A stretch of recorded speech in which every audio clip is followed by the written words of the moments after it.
Tonight, the lasting legacy of Brian Mulroney, a planned state funeral for the pioneering Prime Minister.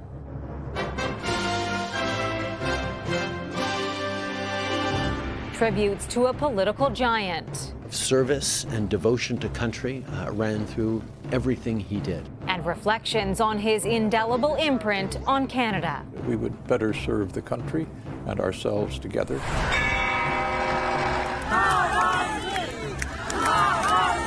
Sorrow and defiance as Putin critic Alexei Navalny is laid to rest. Also, a grieving mother's urgent warning about the dangers of sextortion. We don't want that to happen to anybody else. Plus, weighing the healthcare impacts of a dramatic rise in obesity. Health systems cannot cope. And throwing off the competition. I never really expected to be this far. The golden shot putting Canada on top.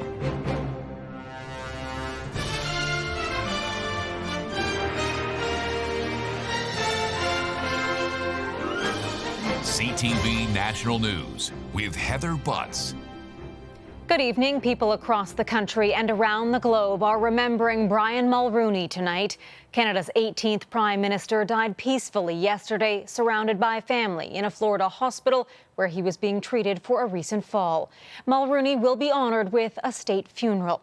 CTV's Judy Trin is in Ottawa with today's reaction. Judy. Heather, former Prime Minister Brian Mulroney is being remembered by those who work closely with him as a statesman with a flair for big ideas and a personal touch.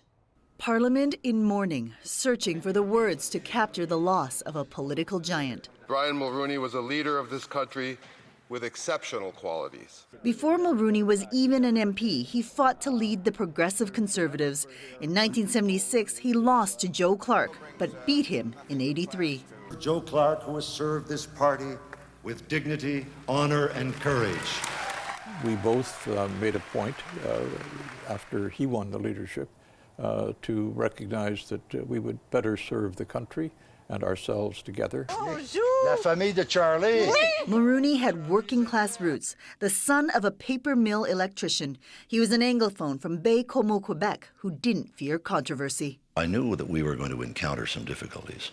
Plus, we had guided the country through a recession, the GST, free trade, NAFTA, the Gulf War, you name it, a lot of controversy. Kim Campbell, who succeeded him, says Mulroney was always willing to listen. He was initially against free trade and didn't know much about fighting acid rain, yet brought in both policies after seeing the evidence. That ability to rethink something and to learn and to be open and to be respectful of well-founded knowledge was a very great strength of his. I want to try, with your support, to bring the province of Quebec into the fullness and the magnificence of Canadian life. But that battle was one he failed to win. He suffered a lot from the fact that Meech Lake did not succeed, was not done. It hurt him profoundly. After 9 years in power, he knew political pain and how to get through it. Your toughest time is when nobody wants to talk to you. But he called, and then he also called in my best times. Behind the scenes, his official photographer knew Mulroney as more than Prime Minister. He documented his role as husband and father. He embraced everybody, and he was curious about everybody, and he cared about everybody. And that's a really big deal. But don't forget the intangibles. The baritone voice used to charm the world's biggest superpower. Sure they'd steal your heart away. Big dreams, big bold gestures is very much was his style, and I don't think we don't have that kind of political sort of presence on the Canadian stage today. Brian Mulroney had been battling cancer before his fall and hospitalization. He was 84 years old. A state funeral is being planned for later this month. Heather. Judy, thank you. As you saw there, Mulroney was close with his American counterparts, the late Ronald Reagan, then George H.W. Bush. He even delivered eulogies at both their funerals. The Reagan Foundation said the world has lost a true champion of freedom and democracy. Mulroney was a dear friend. And from George W. Bush, he developed a very close friendship with my dad, calling Mulroney a great man. And from the current president tonight, Joe Biden said Mulroney was fearless and praised his commitment to the friendship between our two nations. CTV's Graham Richardson takes a look at some of Mulroney's career-defining moments and the long-lasting legacy he leaves behind. Brian Mulroney always thought big, and after winning, he wanted to take risks. Here he is in 2019, looking back at the choices he made. The Prime Minister better take on the big and the tough issues himself. I was responsible for this. I took the hits and I took the flack. And that's the way it has to be. The biggest gamble that did not pay off, the failure to bring Quebec into the Constitution, the death of the Meech and Charlottetown Accords. We have suffered today, and there are potentially significant implications for Canada, because actions do have consequences. My biggest regret as Prime Minister is Meech. It was like a death in the family for me. But there was also free trade and the push to sell it, showcasing Mulroney's skill as a deal maker and a politician.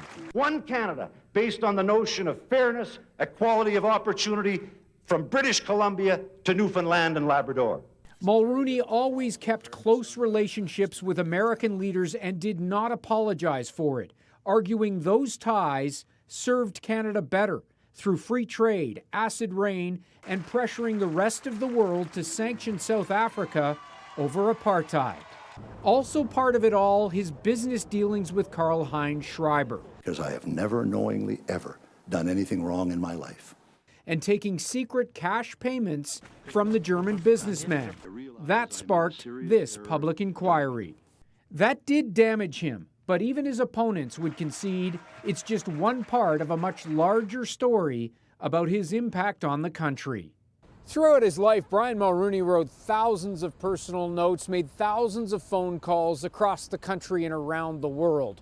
But the in-person connections he made were something to behold. Paul Martin's former director of communications, Scott Reed, wrote, "Watching Mulroney charm a room was like watching Guy Lafleur take to the ice." Heather? Graham Richardson for us in Ottawa tonight. Thank you. Risking arrest, mourners in Moscow chanted "Russia without Putin" at the funeral for Alexei Navalny. The opposition leader died 2 weeks ago in an Arctic prison after a lifetime of defiance. CTV's Joy Malvin on the striking display of dissent honoring the man called a hero of the people. In a Moscow suburb, they would not be silenced. Not afraid to say Alexei Navalny's name, even in the face of a heavy police presence blocked from entering the church. Thousands came anyway to see Navalny laid to rest. Just being here, a striking show of defiance against Vladimir Putin. Navalny is our hero, this woman says. Why should we be afraid? This man says he's here to support Navalny's work and his fight. They know they're taking a huge risk of possible arrest or worse. The funeral wasn't sanctioned by the Kremlin, even as the U.S. ambassador and foreign diplomats were among the mourners. I came here because I loved his person. I loved his heroes. He's the real hero. The battle for Navalny's body took 8 days. His mother had trouble finding a venue or a hearse willing to carry the opposition leader. Playing the music from his favorite film, Terminator 2, Navalny's funeral live streamed for all to see. His children and widow were not there. It's far too dangerous after Yulia accused Putin of poisoning her husband. They killed him. Putin must answer for what he has done with my country. Paying tribute to her husband for their 26 years of happiness, she vowed to keep up his struggle for a free and democratic Russia. Putin has yet to comment on Navalny's death, who collapsed mysteriously at an Arctic prison colony 2 weeks ago. From Paris to Berlin and Rome, The man who represented hope may be gone. For many Russians, the dream is not. In a statement, the U.S. Embassy says Navalny is a shining example of what Russia could and should be. Heather? Joy Melvin in Washington, where President Biden announced today the U.S. will airdrop food into Gaza. And the United Nations is calling for an investigation into how another aid delivery ended in disaster. There are conflicting versions about what happened yesterday. Hamas accuses Israeli forces of firing on civilians and killing over 100 Palestinians. Israel says troops fired warning shots when the crowd got too close and that people were trampled or run over by aid trucks. The man behind Canada's worst mass stabbing died of an accidental cocaine overdose, a jury has found. But also crucial to the families as to they wanted to understand how did Miles end his life. The coroner's inquest into Miles Sanderson's death in police custody made recommendations to local police and the RCMP. The Mounties were asked to review criteria for high-speed chases and provide mandatory training for arrests. Sanderson was captured 3 days after he killed 11 people in rural Saskatchewan in September 2022. A dangerous and growing trend of targeting young people online for money is in focus tonight as we hear from a grieving mother whose child was the victim of sextortion. The family now speaking out to help protect others. Here's CTV's Sarah Plowman. When he was playing minor hockey. In a bedroom full of his favorite things, you get a sense of William Doiron, a 16-year-old who loved hockey, welding, and helping people. William was full of energy. He was everywhere. He was very kind. The bed has been empty for a year and a half since the teenager died by suicide after texts made him a target. I can't believe he was stuck in that. Police told his family he thought he met a girl on Snapchat who seemed to trust him enough to send him sexual photos. She asked him to send picture back, so he sent them and they tell him, if you don't pay us, we're going to release the picture. A threat acted upon in a post on Instagram. William didn't tell his family, who found him dead 3 days later. Those people make them believe that their life is over. They know how to brainwash them. In this small community, the pain was profound, and so was the confusion. The criminals didn't stop at William. It's happened to some of my friends too, but they only talked about it after William. RCMP in New Brunswick have received 66 reports of sextortion since 2023, a third of them since January. The problem is growing countrywide. We absolutely have a public safety crisis on our hands. A bill tabled in Ottawa this week would force tech giants to remove photos within 24 hours. All of these things are really important in terms of putting guardrails around what tech platforms are required to do. The crime happens virtually. The suffering and shame often kept private. William's sister is urging people to talk. If there's something wrong, talk about it. They're not gonna be mad at you or anything. They're just gonna want to help you. Yeah, it's still hard for us. We miss a big part of our family, but we don't want that to happen to anybody else. So no other sister has to carry on without her brother or mother without her son. Sarah Plowman, CTV News, St. Leolin, New Brunswick. We have developing news from New Brunswick tonight, where a well-known maritime business has suffered a major blow. CTV News has learned that a large fire has broken out at the Covered Bridge potato chips plant in Waterville. Multiple fire departments are on the scene trying to extinguish the flames. The mayor of nearby Heartland says it is a devastating loss for the local community.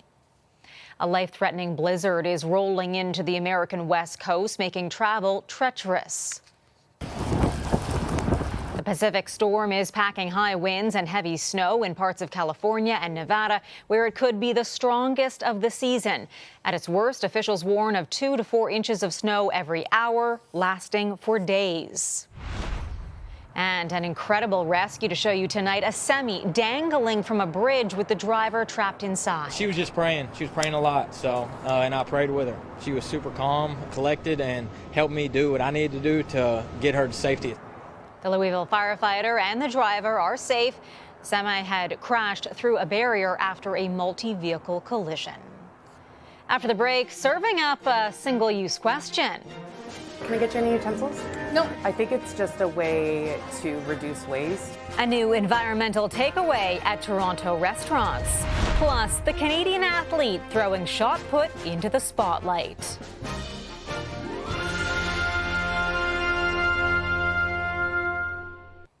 A staple in many malls, The Body Shop is declaring bankruptcy and closing dozens of its Canadian stores.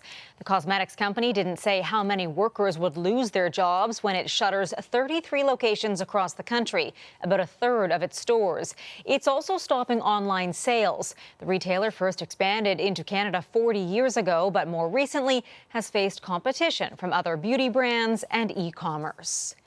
Getting into Canada's hot housing market could soon be even harder.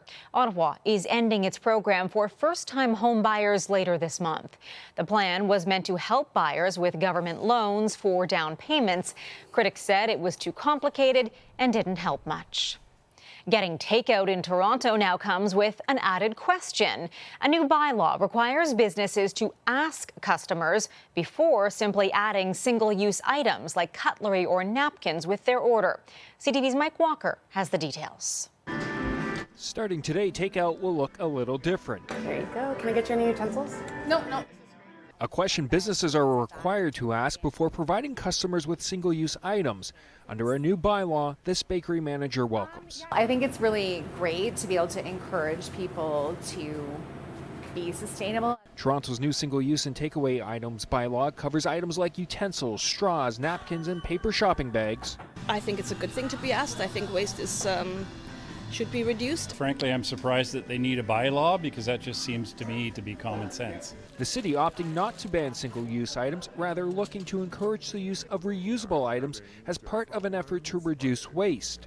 We really felt like this was a bylaw that not only places onus on the business, but also on the consumer. We find a lot of these products are ending up as litter on our streets, in the environment, and making it into our waterways. Restaurant owner Maniram Panwar believes the bylaw is not much of an ask. 99% our customer, they don't ask for the cutleries. They don't ask for the napkins. Businesses like his will also be required to accept a customer's reusable bags and cups, something Panwar said he started 3 years ago. Really good for saving little money for the businesses and saving for the environment as well. Then it's not going to be thrown in the street or anywhere. That's a good step, actually. If businesses don't comply, fines are set between $500,000 and $100,000. It's costing the city $450,000 to implement and enforce the bylaw. The city will explore expanding the bylaw to large event venues in the future. Mike Walker, CTV News. Still ahead, the obesity epidemic. We are all living in a world that itself sort of pushes us towards weight gain. The surge here at home and around the globe.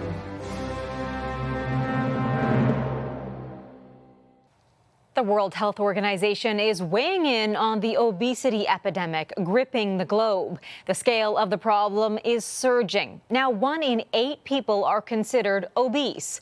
CTV's Kamal Karamali on the reasons why and what can be done to help curb this dangerous trend. It's a growing problem globally. Obesity rates, although staying steady in wealthier countries, but rising rapidly elsewhere. Now the epidemic is reaching every corner of the world, including lower and middle-income countries.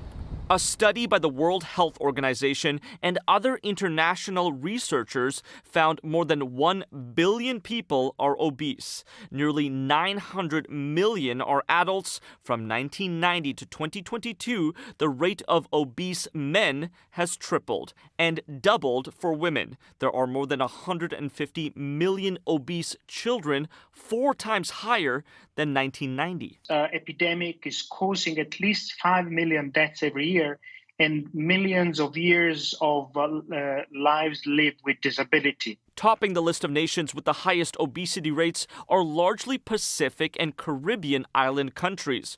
Poor public education on diet and exercise has been a well-documented issue in some of those nations. The Canadian population, further down the list, 4 million Canadian women are obese, enough to put them at 104th. There are 4.4 million obese men in Canada. That's 50th in the world. Part of the reason for the rise, many countries' populations struggling to find healthy, sustainable food at affordable prices. We are all living in a world that itself sort of pushes us towards weight gain. Left with cheaper but highly processed animal-based food. There are definitely things our government can do. It can be changes in terms of how we zone fast food. It can be changes in terms of advertising. The World Health Organization also says private corporations need to be held more accountable, even proposing a tax on high sugar products. Heather. Thanks, Kamal. After the break, a golden opportunity.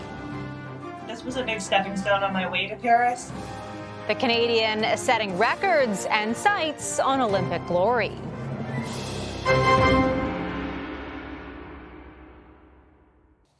This country has a brand new world champion. Nova Scotia's Sarah Mitten has claimed victory in this year's World Indoor Track and Field Championships, winning gold in women's shot put.